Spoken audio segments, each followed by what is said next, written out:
Canyon View TK and kindergarten students. I hope you guys are all doing well. I just wanted to remind you about some forces that we've gone over because we're going to talk about forces again. So we've talked about gravity, which is the pulling down force. We've talked about friction, the stopping force, and also air pressure, the movement of air. And remember, a force is a push or a pull. So today you guys are going to be engineers. You're going to plan, you're going to build and test a catapult. So a catapult is a simple machine that was designed hundreds of years ago when one group wanted to come and invade another group's city. So back then there were fewer people, the cities were more spread apart, and in order to protect the cities they would build walls around the cities.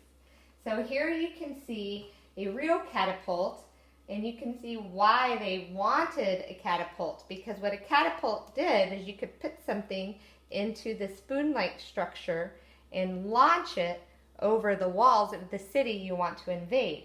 They could use huge boulders, they could set things on fire and launch it into the city, all trying to conquer the city. So the parts of the catapult, so you can see a little better here, is there's usually some kind of a base. They had to use wheels because when the army moved, they had to move the catapult with them. It was attached to the middle part of the base with rope, which helped create tension, which would make this arm, which you can see it looks like a spoon, which would make the arm want to move upwards. So in order to get the arm to move up, you need to move the arm down. And they would do this by having a piece of rope pull down the arm. They would put something into the arm and they would release it, and then it would pop up, and whatever was in the spoon part of the catapult would be launched over the wall. I would like to go over some ways that you can build a catapult. Now you can make a catapult out of many different kinds of materials. And I just have some examples today of things that I found around my house. And the one thing I wanted you to look at, so I decided to use a plastic spoon because the part of it, the arm, it looks like a spoon. And I wanted you to look at it and think, okay, what is the simplest way I can make a catapult? Well, it's just basically to use a spoon in your hand. And I have small marshmallows, I have bigger marshmallows. If you don't have marshmallows, you can use anything like cotton balls. So just, whatever your parents will approve. And so I can just catapult this like that. See, that's really fun. And that actually, just that works really well. Okay, but I wanted to do something a little more complex. So I thought, all right, well, what if I put the spoon on a plate or a bowl, actually turn the bowl upside down and put it like this and used it like that. Okay, so in doing this, I want to show you, okay, look how my spoon is moving. Do you think there might be a problem with this? I don't know, so let's see. Can I launch a marshmallow as well this way as with my hand catapult?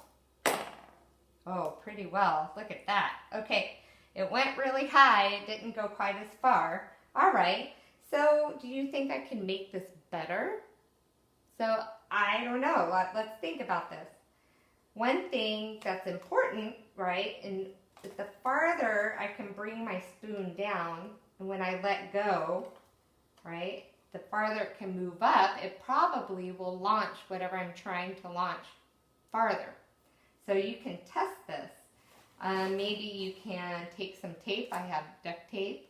Tape your spoon to the bowl. Maybe if I put it more like on the edge, right, it'll launch it better. I don't know, let's try. Okay, well that actually didn't launch as well.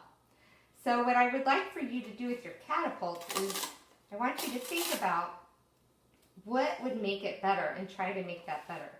So one of the ideas I had was to put a slit in my bowl. Maybe that will help, because part of the catapult is you want to bring it down as far as you can, but if you notice, I've been holding on to it. So I needed this force of what's called tension so that whenever I let go, something is pulling down here so that the spoon will want to snap up and launch my marshmallow. So I thought, well, maybe if I put a hole in my bowl here, maybe that will help.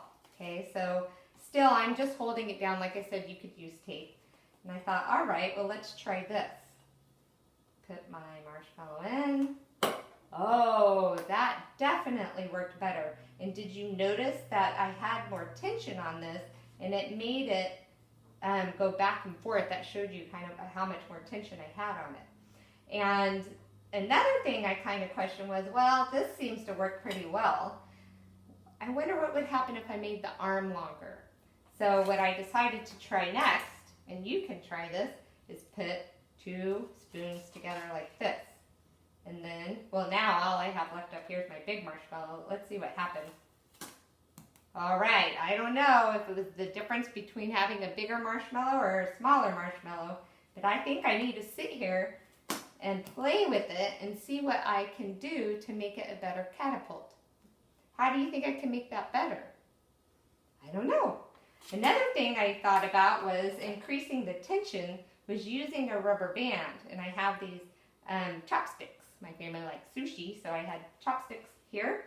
And I thought, well, what if I had a rubber band? Would that help, like create more tension? Maybe it'll release faster. So I tried this as well.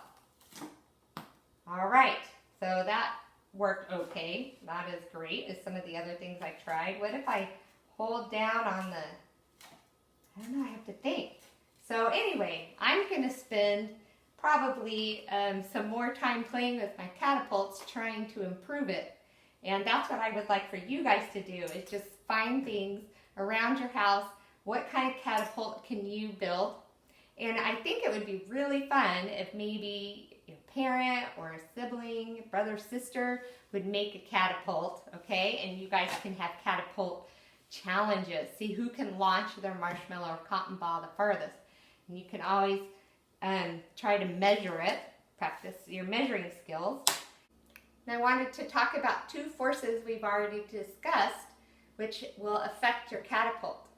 So one of them is air pressure. If air is moving, it can actually act to slow down your marshmallow. The other force that we've talked about a lot is that force that makes the marshmallow come down. And that force is called, you got it, gravity.